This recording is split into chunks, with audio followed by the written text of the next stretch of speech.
Get a head start on your next trophy buck. Order stand placement advanced techniques today at Closing the Distance.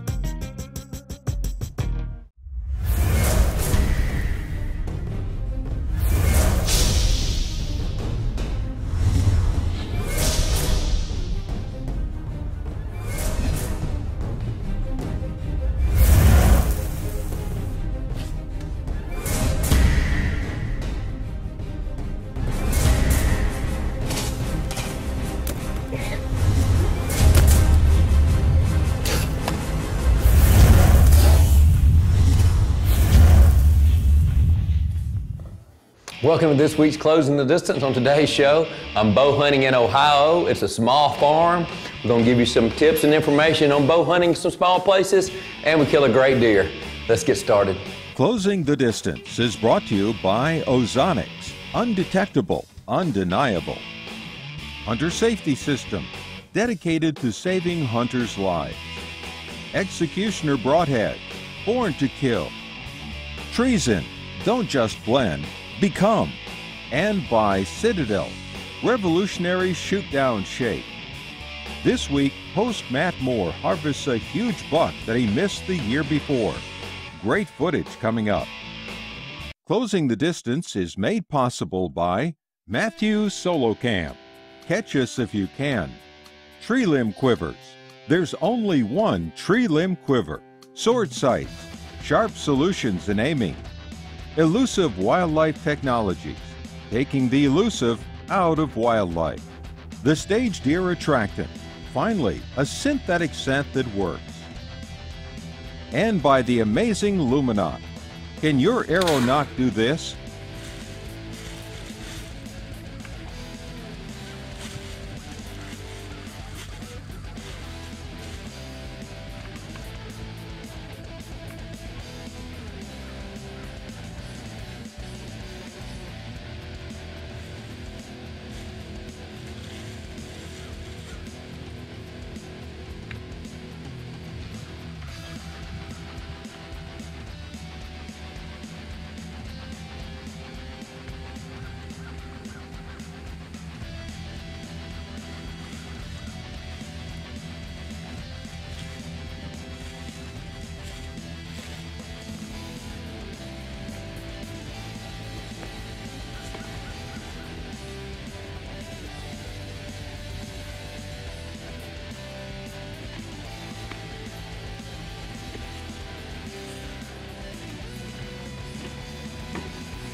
This spot that we're hunting,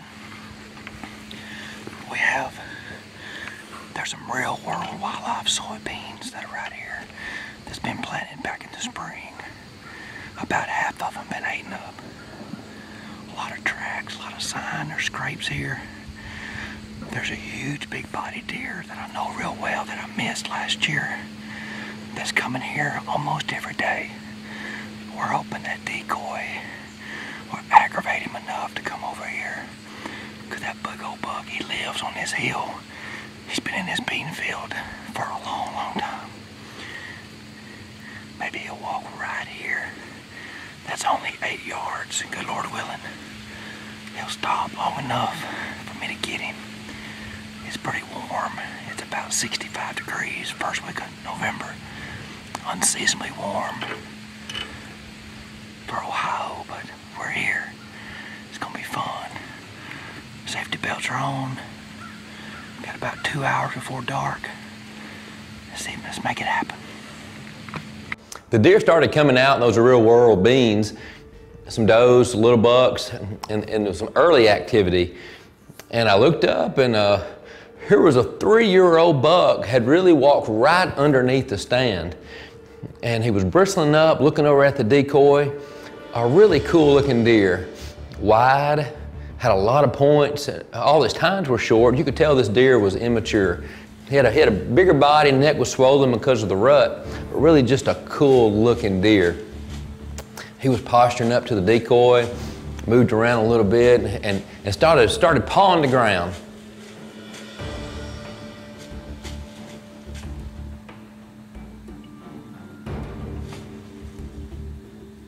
This is a great example of a buck that, if all possible, let this kind of deer walk, because he's young, he's got a lot of points, he's got the character. When this deer gets to that magical 6 and 7 years old, he could be a freak, or he's probably going to be a freak.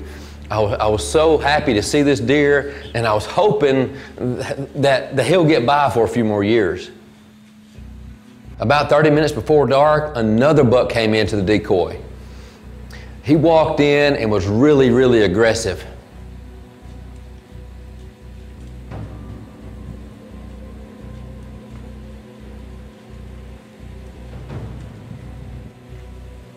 Right now, this buck is only feet away from the decoy. And what we did is we put out some of the staged deer scent. And we've used this scent for a couple years now, and what we're finding out is how it calms the deer down when they smell it. And what it is, it's a scent that it's not a rut scent. It's not the traditional doe and head. It's not the traditional buck and rut scent. It's just a synthetic scent. It's just the smell of a deer. And when other deer smell it, it just calms them down. It's unbelievable how this deer was so calm around the decoy, because he was smelling this synthetic smell. It calmed him down, and I didn't think he was ever going to move. The buck just stood there, and we kept filming him and kept filming him. But I knew that he just couldn't stand it. I knew that he might just crush this decoy.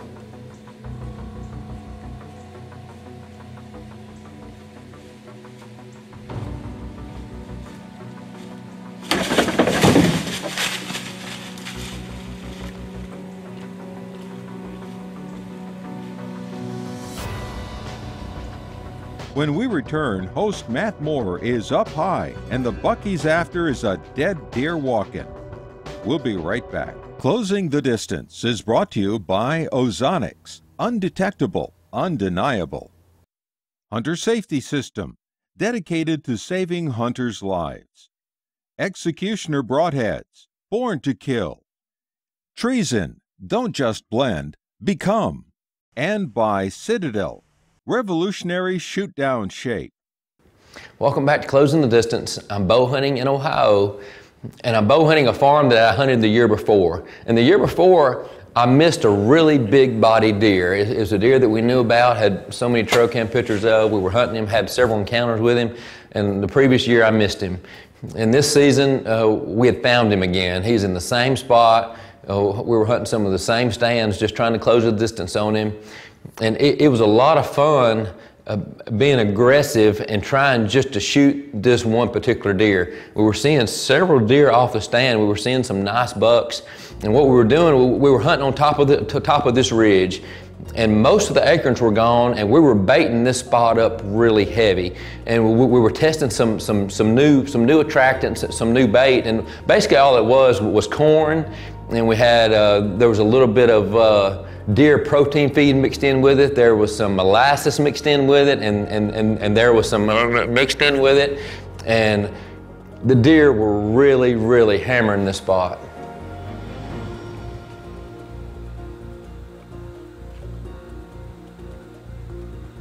We were jumping back and forth on a couple different stands. We were hunting this ridge top that we were seeing a lot of activity, and a lot of times in the afternoons we were on the real world food plots, and we were seeing a lot of deer. And what's so neat with filming hunts and doing this for the past 17 seasons is some of the best conversations that we have in the deer stand is right after we kill a deer. And most of the time the camera's turned off, and the hunter and the camera guy, he's reliving not just what happened on the past few seconds, but reliving the whole experience of the hunt. Because with our guys, the same guys that's run the cameras is the same guys that are hunting. So you know, it's a team effort, and hanging stands and scouting and running trail cameras and trying to locate a deer and strategizing. That's a big part of our success. And I shoot the deer, and everything was perfect, and Dwayne Pace is running camera for me, and Dwayne leaves the camera running while we're having one of these conversations. Golly. That's why you hunt, you know. That's why you hunt. That's right. That's just why you hunt. If you don't get nervous and don't get excited, you just gotta stay at the house. Good thing you got your lifeline hooked on.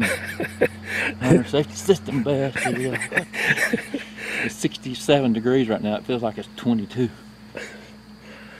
Ooh. I had to take the camera off. I had my arm on my leg. My leg was just shaking. And I was like, having to hold it out here. Try to every time that we've seen that deer in the morning, it's been late in the morning. Late in the morning. Woo! I just can't believe that he just come in like that by himself, especially with all these does running around. I just Golly. Unbelievable.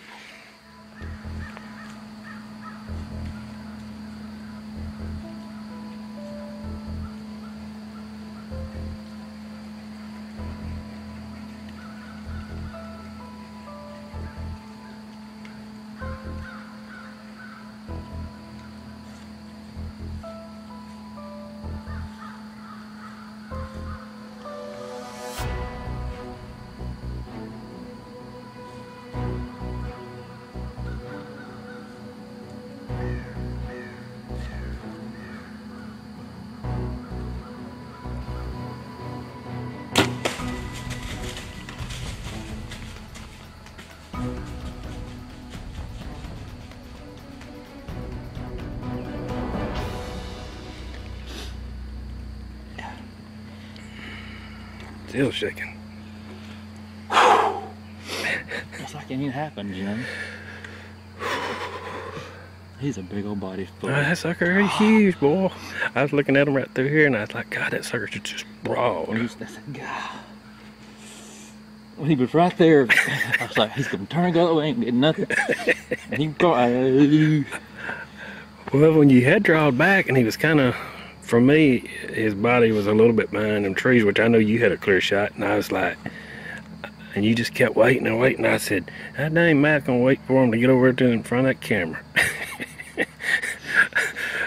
I said, I don't think he can stand it. I cannot stand it. When he went up there and stopped, put his head down, and I was waiting on that leg to go forward, I said, ooh. I said, I'm not shooting you bad. I'm not shooting you bad. I'm not gonna shoot you bad. I looked at my bubble. I looked at my bubble. I looked at my bubble. I said, I'm not screwing this up. I put that sight pin right up at the opposite side of the leg and seen it. One neat thing about us hunting up here on this hill is that a few years ago, I never would have even tried it because it's on this point, but because we have ozonics, it lets us hunt these spots. And what I mean by that is we've hunted this setup right here. This is the second year in a row, so we've been probably close to 13 or 14 days sitting here, and every day something's different. Deer come from every different angle every day.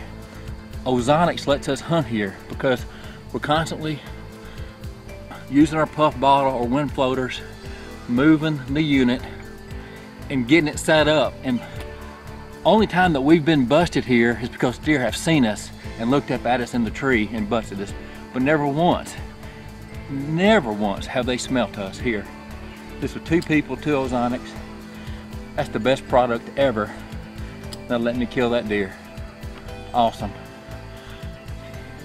Coming up, we'll take a closer look at this old buck and learn a little more about these amazing whitetails. We'll be right back. Want more from Closing the Distance? Subscribe to our YouTube channel and follow us on Instagram. Don't go on your next hunt without knowing why you might miss. Get your free copy of Shot Placement 101 today. Details at closingthedistance.com. Closing the Distance is made possible by Matthews Solo Cam. Catch us if you can. Tree Limb Quivers. There's only one tree limb quiver. Sword Sights. Sharp solutions in aiming. Elusive Wildlife Technologies. Taking the elusive out of wildlife. The Stage Deer Attractant. Finally, a synthetic scent that works. And by the amazing Luminoc. Can your arrow not do this? Let's go check this thing out. We saw him fall, so I always like to look at my arrow anyway. Had my trail camera right here. Maybe we got a trail cam picture of him before he fell.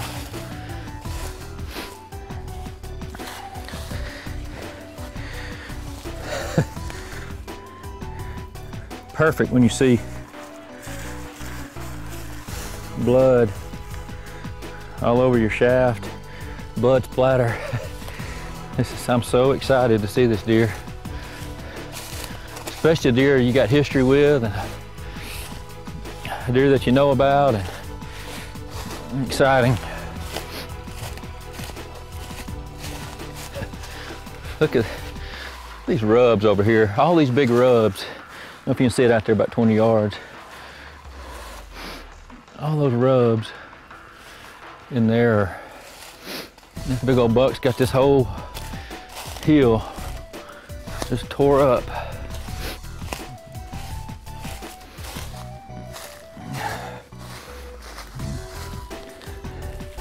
There's his old blood trail.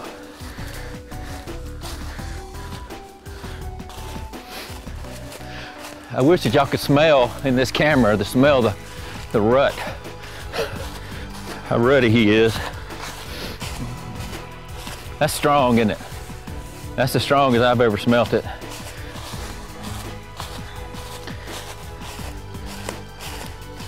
He is a rutted up dude.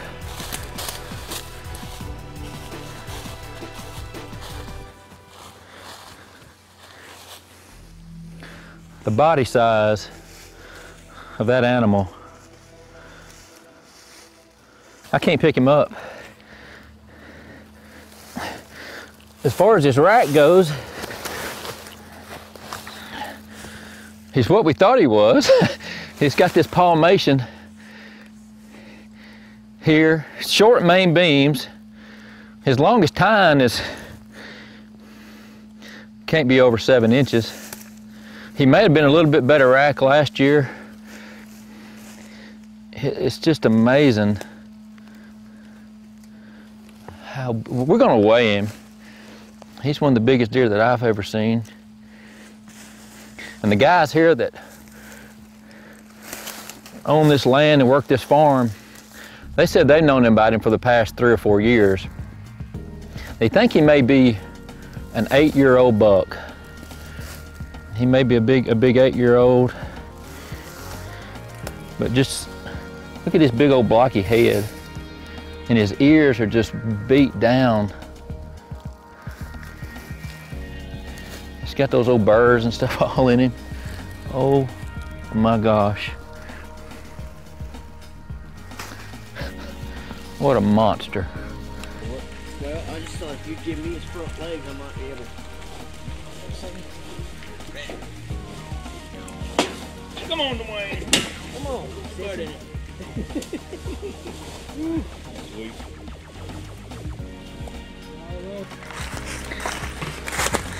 That kind of puts him in perspective, doesn't it? Yeah, it does. It puts him in perspective. We don't go far from there. I'm just getting big in the front feet. Makes me wonder how old he is. He could be 7 or 8, I couldn't was he? gonna say, I know he's got to be at least 6 without a doubt. And I'd say he's probably 7. And I know we've seen him 3 years. And this will be the 3rd year. And I know the first year I seen him, that I picked the shed up, I would say he was mature. I'd say he was 4 1/2 at that point. Yeah. He lives on this farm. That's his home. Oh, yeah. That's his home. hill, right? Oh yeah. That's this area right through here. This is basically where we've seen him. The sheds I found, whenever we've seen him, we've probably seen him in a 300-yard radius. Got a lot of offspring. I'm sure he does. What an amazing show today. I love the fact that Matt gets a second chance at a buck in Ohio that he missed last year, and now a year later, going back to the same piece of property, he gets the second chance and makes it count and scores on a big deer. What an incredible hunt. It makes me think a lot about, as a pastor, sometimes people often say to me, or I've run into people that thought, you know, I've not really been a good father, I've not really been a good man, I've not really been a good mother or a good wife, I'm not really been a good person. How could God love somebody like me? I've done something or said something that somehow they think disqualifies them from the love of God. But there's something that you need to understand about God. God doesn't love you and I because we're so good. He loves us because He's so good. His grace knows no boundary. His grace knows no limits. There's nothing you can do to make God love you anymore, and there's nothing you can do to make God love you any less. That knowledge alone changes everything about our lives. He loves us just like we are and invites us to come as we are. But then He changes us from the inside out. But there's nothing that you and I have done that could ever disqualify us from His love. So if you think that maybe you've done something that has taken you out of the grace of God, that God could never do a work in a life like yours, I want you to know the Scripture says that nothing could be further from the truth. God wants you to come just like you are and let Him do a work in your life from the inside out. If you'd like to know more about a personal relationship with God through His Son, Jesus Christ, just go to closingthedistance.com and click on the Moment of Truth tab.